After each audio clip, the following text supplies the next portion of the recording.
भाई को कोई परेशान ना करे, अपनी मर्जी से मुसलमान हुआ है, ज़बरदस्ती हिंदू वो मर जाएगा, कोई ज़बरदस्ती इसको हिंदू बना नहीं पाएगा। मैं यही कहूँगी कि जो ईमान ले आया है इंसान और वो मुसलमान बन गया है, तो ईमान से बड़ी चीज़ कुछ नहीं हो सकती है। माशाल्लाह अल्हम्दुलिल्लाह वो जिस तरीके से अपना बयान दे रहा है उसमें माशाल्लाह अल्हम्दुलिल्लाह लिख रहा है। वो 10 साल हो गए उसको मुसलमान बने और उसने खुद बोला है कि वो अपनी मर्जी से बना है, किसी ने उसको पोलराइज नहीं किया है। तो माशाल्लाह ईमान लाने वाला एक ऐसा बंदा है जो हमसे भी ज़्यादा बड़ा ईमान वाला है और अल्लाह ने उसको इस तरीके से नवाजा है। तो मुझे लगता है कि उसको और वो सब कुछ छोड़ने को तैयार है, अपनी जर ज़मीन सब कुछ छोड़ने को तैयार है, लेकिन ईमान छोड़ने को तैयार नहीं है, मुसलमान छोड़ने को तैयार नहीं है। इसलिए वो मुसलमान ही बने रहना चाहता है और अल्लाह ने उसके दिल में इतना अच्छा वो डाला है, तो वो मुसलमान ही रहेगा, चाहे कुछ भी हो जाए, चाहे कितने लोग भी उसके ऊपर दबाव डालें।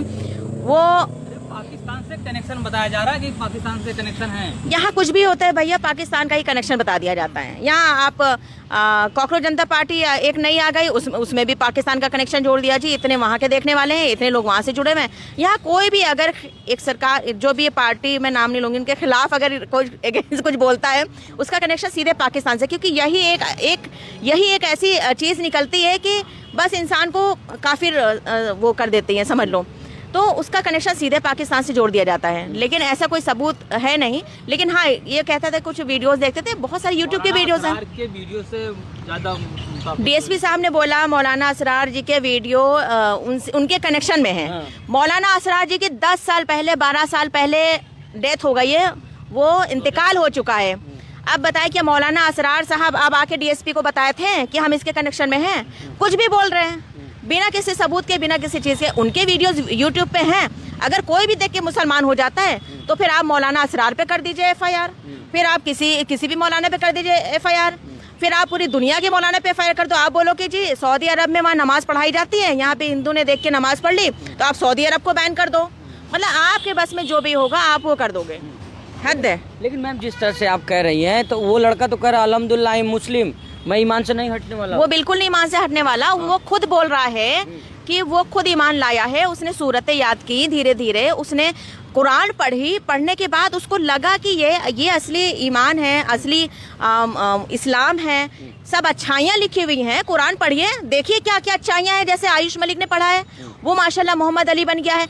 और जो लोग देख रहे हैं, हिंदू जो लोग इस तरह से अगेंस्ट हैं, उनको बोलूँगी आप पढ़िए कुरान, आप हर जगह मिलती है, आप खरीदिए, पढ़िए और आप देखिए कि जो है उसमें क्या गलत लिखा हुआ है।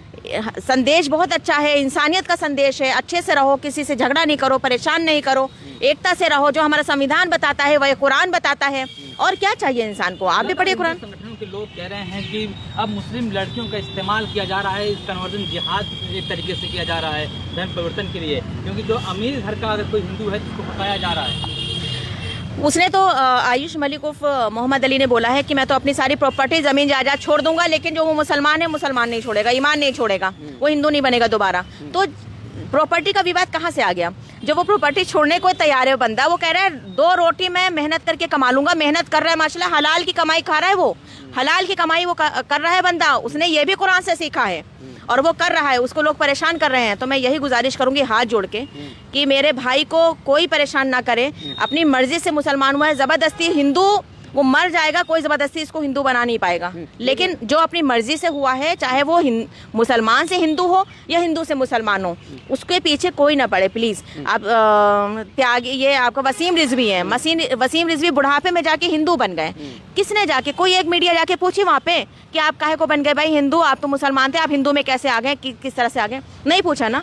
इस तरीके से पीछे लगे हुए आयुष की, इतना तो उनके नरेंद्र त्यागी के पीछे नहीं पड़ी। जितेंद्र त्यागी बने घरवासी के वसीम रिजवी, ये सब एक स्लैंग है और ये सब इस चीज़ के लिए बोला जा रहा है कि पूरी तरीके से पोलराइज किया जा रहा है कि हिंदू बन जाओगे। वो तो पाकिस्तान के हिंदुओं को भी ला रहे हैं, चाहे उसमें कोई ना कोई आतंकवादी क्यों ना हो, उसको ला के यहाँ पे फिर बोलेंगे कि जी ये घर वापसी हुई है, इनको ज़मीन भी दे रहे हैं, जायदाद भी दे रहे हैं।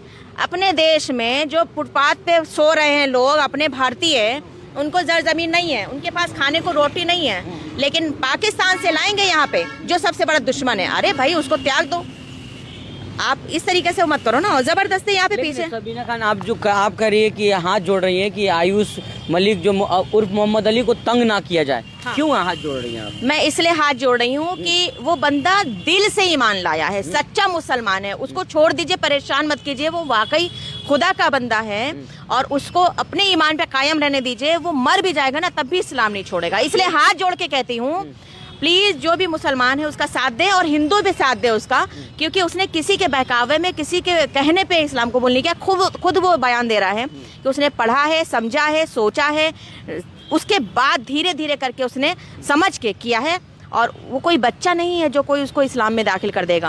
अकेले पड़ गए हैं क्या आयुष मलिक अकेला? आयुष मलिक अकेले पड़ गए हैं, लेकिन इंशाल्लाह अल्लाह उसके साथ है। और जिसके साथ अल्लाह होता है ना, वो बंदा कभी अकेला नहीं होता, वो तो खुदा का बंदा है और उसके साथ अल्लाह। देखिएगा आगे सब कुछ बहुत सही होगा, बहुत अच्छा होगा उस मेरे भाई के साथ। तो बीवी भी, उसके बच्चे, बीवी, शौहर, भाई बहन सब छोड़ दिया उसको, उसकी वाइफ भी छोड़ दी उसको। देखिए उसकी वाइफ को इस तरीके से परेशान किया गया है, उसके ऊपर इतनी धाराएं लगाई गई हैं कि वो कभी जेल से बाहर ही ना आए, और उसके घर वालों को भी इस तरह से किया गया है कि वो कभी जेल से बाहर ही ना आए। तो वो अकेला पड़ गया है। किस तरह से वो अपनी मेंटली कंडीशन में है इस वक्त कि वो बीवी को भी जेल में, बताइए फैमिली, उसकी बीवी को जेल में डाल दिया वो, और यहाँ मीडिया इसके पीछे लगी है, पूरा हिंदू संगठन इसके पीछे लगा है। उसके बाद भी ये इंसान नहीं टूट रहा है। देखिए अल्लाह का रहम और करम देखिए, ये बंदा कभी टूटने वाला नहीं है। जो वाकई पक्का ईमान लिया है ना, मैं कहती हूँ जो लोग मेरा ये वीडियो देख रहे हैं, मैं हाथ जोड़ के गुजारिश करूंगी कि मेरे भाई का, मोहम्मद अली का साथ दें। लेकिन आपसे अब दूसरे मुद्दे पर बात की जाए, जिस तरह शाइनी घोष का मुद्दा बात करें, उनका बयान वायरल हुआ कि मैं टीएमसी की सांसद थी, अब जो है बीजेपी में शामिल होने जा रही है। दीदी की छवि उनके अंदर देखा जा रहा था कि दूसरी ममता बनर्जी है शाइनी घोष। जी, मैं यही कहूंगी कि आप दुनिया में किसी पे भी भरोसा कर ले, लेकिन फिर यही कहूंगी कि किसी राजनेता पे भरोसा ना करें। ये थाली में के बैगन होते हैं, कब किधर फिसल के चले जाएं कुछ पता नहीं होता। कहाँ पर इनको फायदा मिलेगा, कहाँ पर नहीं, और कहाँ पर ये बिक जाते हैं ना, कुछ पता नहीं चलता। तो ये समझिए कि ये कभी किसी के नहीं है। मतलब एक कुत्ते पे भरोसा कर सकते हैं, एक जानवर पे कर सकते हैं, वो इन नेताओं से ज्यादा वफादार होता है। बंगाल में कुछ ही दिन पहले चुनाव थे, अभी ज्यादा 1-1.5 महीने की बात है। देखा वो कह रही थी मैं कोई चड्ढा नहीं कि चट्टी बन जाऊँ, तो क्या कहना चाहेंगे?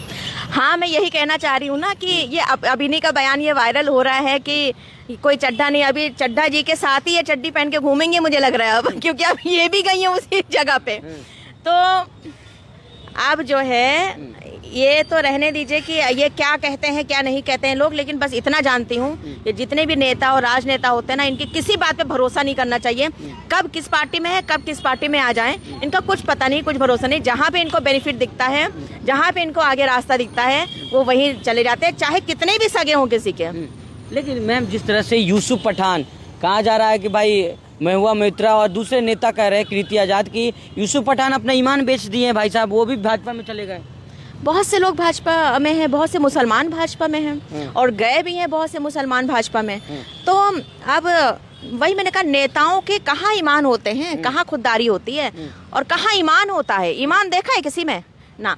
तो आप ये समझिए, मैंने कहा ना कि इनको जहां लगेगा कि खिसक जाना चाहिए वो वहीं खिसक जाएंगे। ममता बनर्जी की सरकार गिरी, आगे फायदा नजर आया नहीं किसी को, फिर सोचा भैया चलो वहीं चलते हैं जहाँ पे उनको फायदा मिले।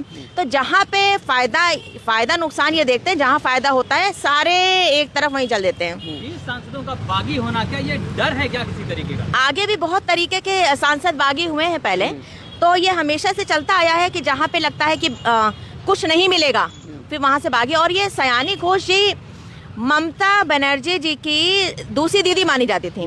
वैसे ही सिंपल साड़ी पहनती थी, ज्यादातर सफेद, वैसे ही जूड़ा बांधती थी, 2 पट्टे की चप्पल पहनती थी। ममता दीदी के साथ ऐसे चलती थी जैसे उनकी पूरी सगी बहन या उनकी बेटी की तरह हो। लेकिन इनका कोई नहीं कह सकता था, किसी को भरोसा नहीं था कि ये साथ छोड़ सकती हैं। कब कौन पलट जाए, राजनीति है भाई, कब कौन पलट जाए, यहाँ पे किसी का कुछ नहीं कह सकते। बहुत बुरी है, बहुत बुरी। लेकिन कुछ आपने उनका गाना नहीं सुना कि दिल में काबा है, आंखों में मदीना है? अब क्या हो गया काबा और मदीना? अब कुछ नहीं, अब माशाल्लाह केदारनाथ जी जाएंगी और जो है दर्शन करेंगी और मस्त रहेंगी। अब कहाँ काबा और कहाँ मदीना? लेकिन वो कह रही थी आमी काबा जाबो, काबा तो नहीं गई। हाँ, तो अगर काबा नहीं गई तो कोई बात नहीं है, इन लोगों की बातों का कुछ भरोसा नहीं होता है। तो मैं तो कहूँगी कि कार्यालय, बीजेपी के कार्यालय का, दफ्तर का एक बार दर्शन कर लेंगे, वो फिर उनके लिए काबे से कम नहीं है शायद, मुझे लगता है। लेकिन मैम, जिससे कॉकरोच जनता पार्टी लखनऊ में प्रदर्शन कर रही है, अब जो है जगह जगह कॉकरोच पार्टी प्रदर्शन कर रही है, उसको कैसे देख रही है? देखिए, मुद्दा है, ये कोई धर्म का मुद्दा तो नहीं है। मुद्दा है हमारे युवाओं की फ्यूचर का।